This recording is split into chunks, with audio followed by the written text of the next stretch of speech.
Did you know that your skin type or the amount of pigmentation in your skin plays a major role in the amount of sunshine exposure that is healthy for you?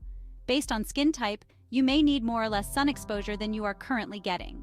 Higher amounts of skin pigmentation leads to darker skin colors and plays a protective role against UV damage from the sun, helping to protect against sunburns and skin cancer. At the same time, higher amounts of skin pigmentation slows vitamin D production, leading to an increased risk of vitamin D deficiency.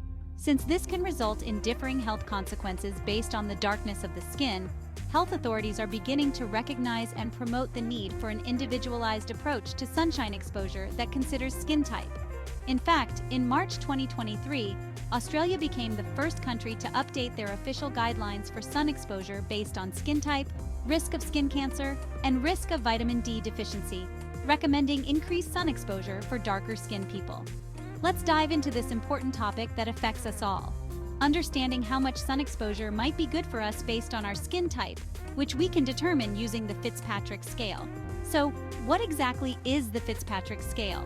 Developed in 1975 by Thomas Fitzpatrick, a Harvard dermatologist, this scale classifies human skin color into 6 distinct types based on how it reacts to UV light. Type 1 typically features very fair skin that always burns and never tans. Think of someone with red or blonde hair and light-colored eyes. This skin type is highly sensitive to UV damage. Skin type 2 is also fair-skinned, usually burns, but can tan with difficulty. This type might also have light hair and eyes. Type 3 is where the skin sometimes burns and sometimes tans. People with this skin type often have darker hair and the skin is fair to beige with a golden undertone. Type 4 skin rarely burns and tans easily. If you have olive or light brown skin, you might fall into this category. This type maintains a moderate brown complexion year-round. Next up, skin type 5, which tans very easily and very rarely burns. The skin is dark brown, often seen in Middle Eastern, Latin American, or Asian backgrounds. And finally, type 6.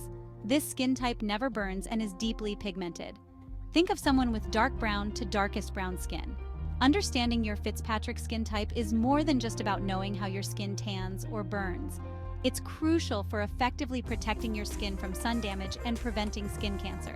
It's also vital for determining how much sun exposure, without covering up or using sunscreen, might actually be beneficial. For example, if you know you're a type 1, sun protection is essential. You'll need to be extra cautious with sun exposure and always use a high SPF sunscreen.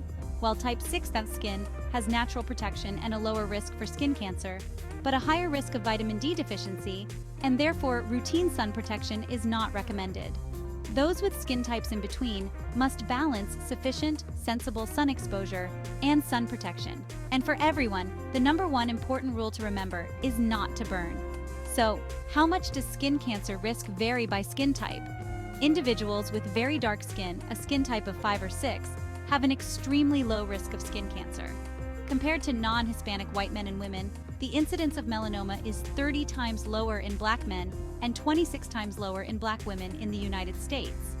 However, a person with skin type 6 may require more than 10 times the amount of UVB exposure from sunshine to make the same amount of vitamin D as someone with skin type 2. This is why identifying your Fitzpatrick skin type isn't just about beauty or skincare. It's about health. Once you know your skin type, you can get a better idea of your overall risk for skin cancer and sunburn. The next step is to determine how much time you can expose your skin to sunlight without burning so that you can make vitamin D. After that amount of time is when it is important to cover up, apply sunscreen, or get out of the sun.